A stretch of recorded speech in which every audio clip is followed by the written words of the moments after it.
Good morning, good afternoon, good night to every single one of you out there watching this video. Welcome to today's gaming news. We have plenty to talk about, so let's start with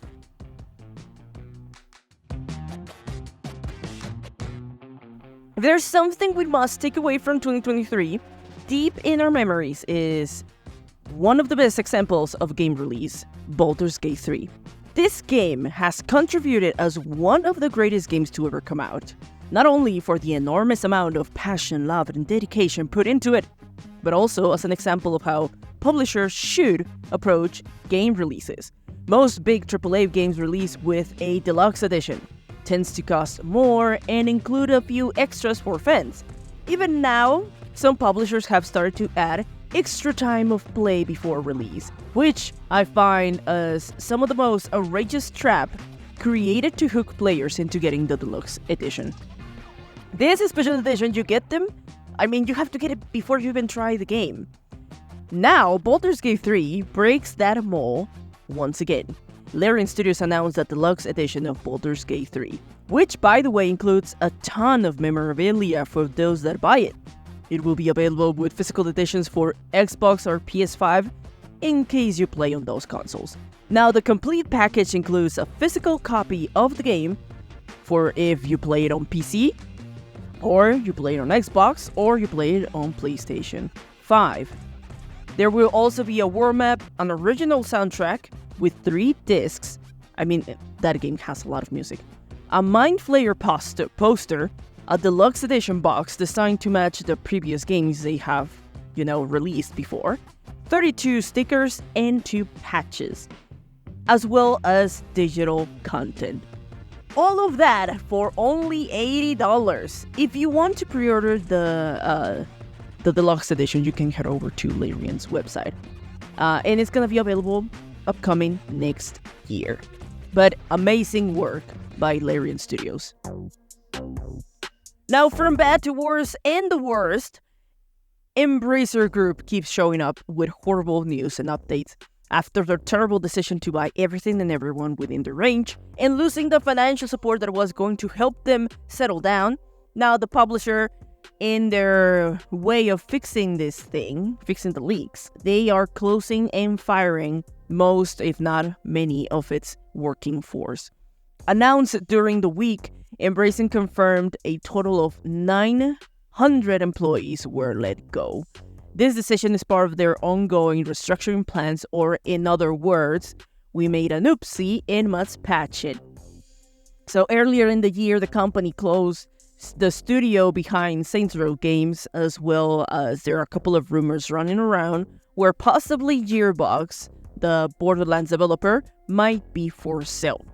Embracer's acquisitions are a crude reminder that these acquisitions aren't always a positive and can be a potential hazard for the studios that get bought. From one bad decision to another, you build a house of cards, and we know that never ends well. However, if we thought this could be a lesson to be learned for Embracer, are we wrong? This same week, the company supplied further details of the ongoing restructuring plan, in which part of it is to continue closing on other studios as well as buying more. What the heck? You have to be kidding me. Have we not learned our lesson, Embracer? I guess not.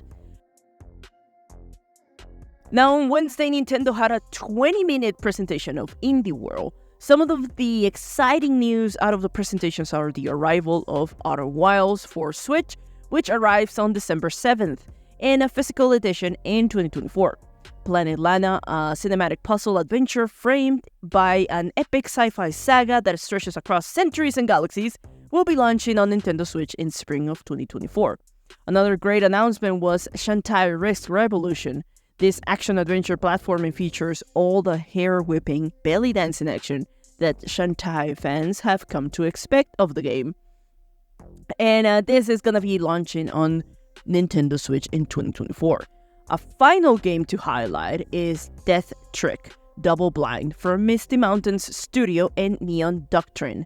In this non-linear detective visual novel set in Morgan's traveling circus, we're gonna see a couple of different things happening. Some of them about amnesia investigations, disappearances, And you're going to see all of this whole thing developing with their own perspective and information depending on the characters.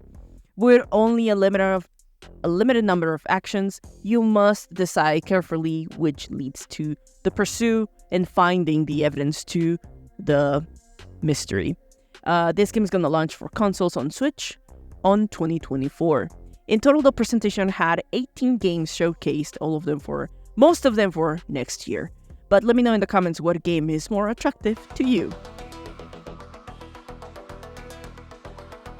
Now time for some quick updates. Wonder Woman has job listings suggesting to be a live service game with those elements. It isn't a surprise after the announcement from Warner Bros. CEO given in the last few weeks. Sadly, it'll be a game no one is asking for. No one. We want meaningful single-player experiences and not grind fest of games that ask for your attention every day of the week. The job listing is for a lead software engineer focused on gameplay and experience helping maintain a live software product or game.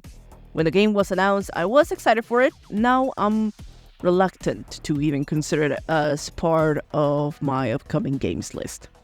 Finally, Dragon's Dogma release date has been potentially leaked online. According to the leak, Capcom is presumably releasing the game on March 22nd, 2024.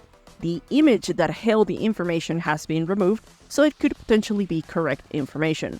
Though we won't have to wait long since the showcase will be taking place at the end of this month on November 28th at 1 p.m. Pacific time. But that's all for this episode. What are your thoughts on this gaming news? Let me know in the comment section. I'm the Honey Badger and I love to talk about everything gaming from news to games. If you liked the video, remember to leave a like and share. It really helps. Don't forget to subscribe. See you in the next video. Keep on gaming.